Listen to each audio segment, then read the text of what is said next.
Welcome, here I've got Motorola Moto G 5G Plus and I'm gonna show you the top tricks of its camera. So at first we have to tap on the camera button here to open it. And for now, as you can see, we are in the standard photo mode, so let's see what we've got here. And let me start with this settings bar. As you can see here, by tapping on these icons, we can change the modes of this camera. For now, I am in the video mode. When I go back to the center, we go to the photo mode. And from the left, we have access to other modes of this camera. And we have photo modes, portrait, cutout, macro, spot color, night vision, cinematograph, panoramic and live filter, and also the video modes. So the macro, slow motion and the time-lapse. I'm not going to speak about all of these modes now because I don't have much time for this, but I suggest you to making experiments with that and just have a good fun.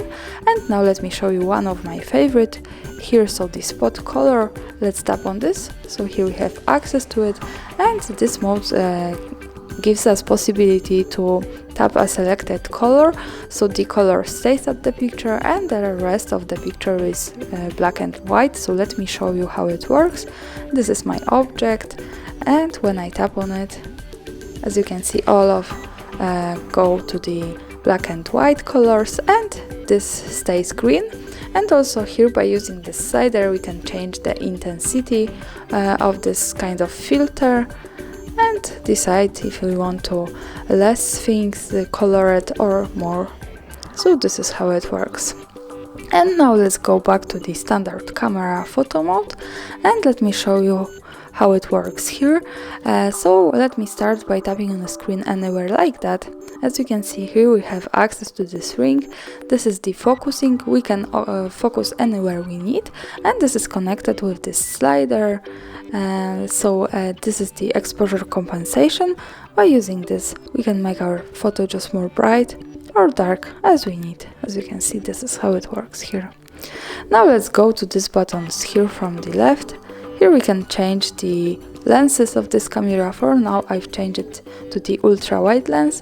When I tap on this again, we go to the standard lens. So this is how it works. And as you can see, it's connected with the zoom. So for now, let me show you how to zoom. We can do it by using two fingers like that and get closer to the subject and also go back.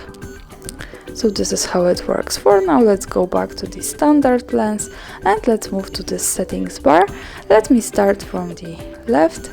The first one option here is the HDR. So here we can turn this on every time we take a picture.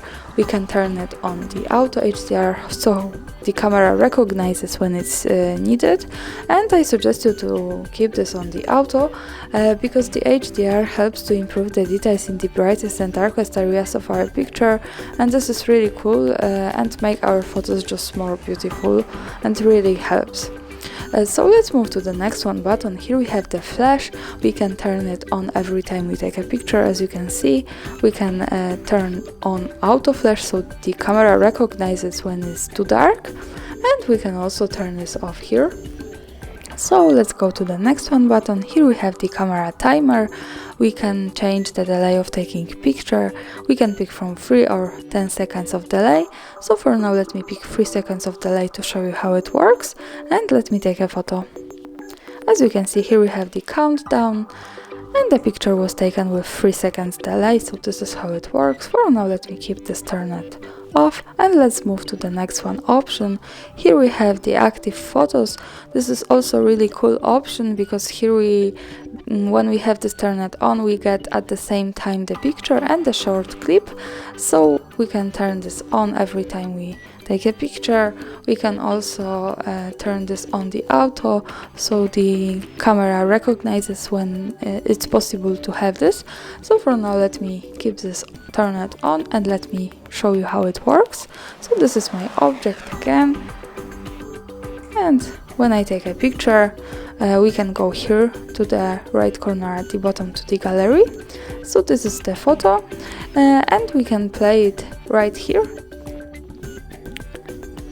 And as you can see, this is the short clip. So this is really cool that we have 2 in 1. So let's go back. For now, let me turn this off. And let's move to the next one button. Here we can change the auto settings to the manual settings. As you can see, by tapping on this, we go to some kind of pro mode. I'm not going to speak about these settings now. I can invite you to my other film where I explain how to use this. Now let's go back to the auto settings and let's move to the button from the right. By tapping on this, we can open the advanced camera settings. For now, let's focus on the rear camera and the selfie camera.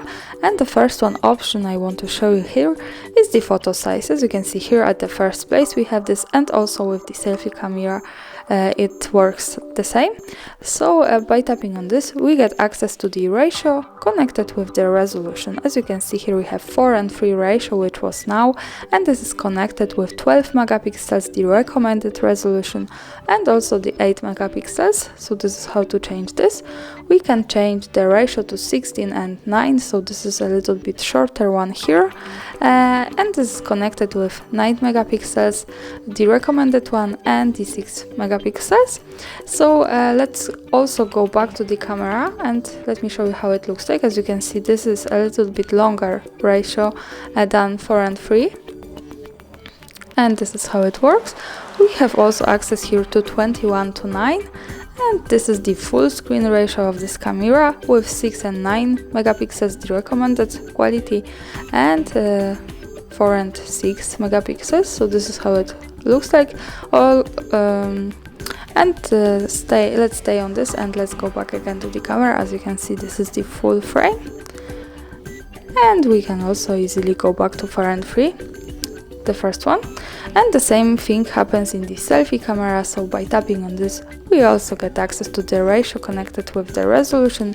The difference is that we have a different quality to the ratio. So the 4:3 is connected with 16 megapixels or 4, 16 and 9 is connected with 11 and 9 or 3, and 21:9 is connected with 9 and 1 and 2 and 3. So for now, let's stay on the 4:3, the original one, and let's go to the settings and let's slide to the capture settings.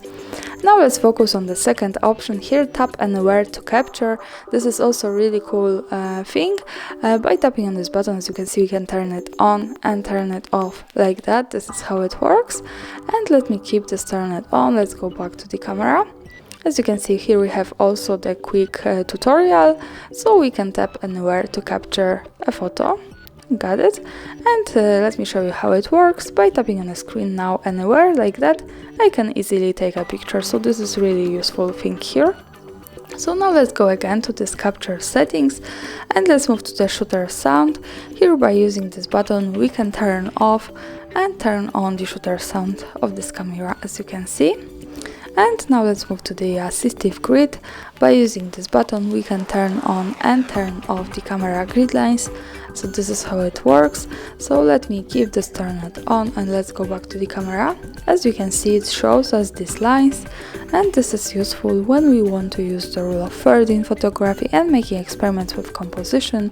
Also remember that these lines are not visible at the real picture, so when I take a photo and when I go again to the gallery here, we can't see them, so these lines are only to help us taking better pictures. And of course, by going again to the settings in the right corner, sliding to the capture settings, we can turn it off. So for now they are gone. So this is how it works. And the next one useful thing here in the capture settings is the camera leveler. So by using this button, we can turn it on and turn it off like that. So let me keep this turned on and let's go back to the camera. And here we have this line, and this is useful when we want to keep our photographic topic straight at the picture. As you can see, this is how it works like.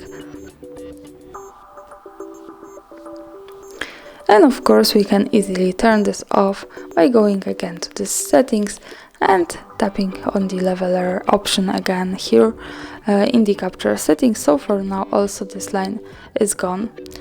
And now let's have a look at the camera watermark also in the capture settings. By tapping on this we can manage the watermarks, we can add the timestamp as you can see, and the device watermark. And here we have the quick preview, and this is how the device watermark looks like, shot on Moto G 5G Plus. And with the device watermark we have also connected the signature, so this is our own custom watermark. We can add here, for example, hard reset.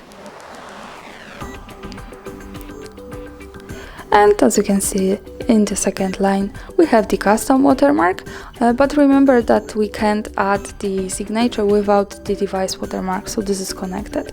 Now let me keep this turned on, and let's go back to the camera to take a picture, and let's see how the watermarks looks like on the real picture here. And as you can see here from the left, at the bottom we have shot on Moto G 5G Plus watermark with the hard reset, so the device with the custom watermark, and from the right we have the timestamp.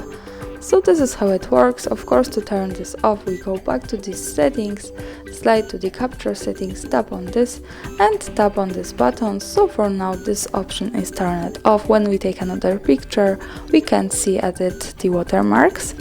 And now let's slide again a little bit to the save settings. Here we have the save location option. This is the option I want to show you now. By using this button we can turn this off and turn it on like that.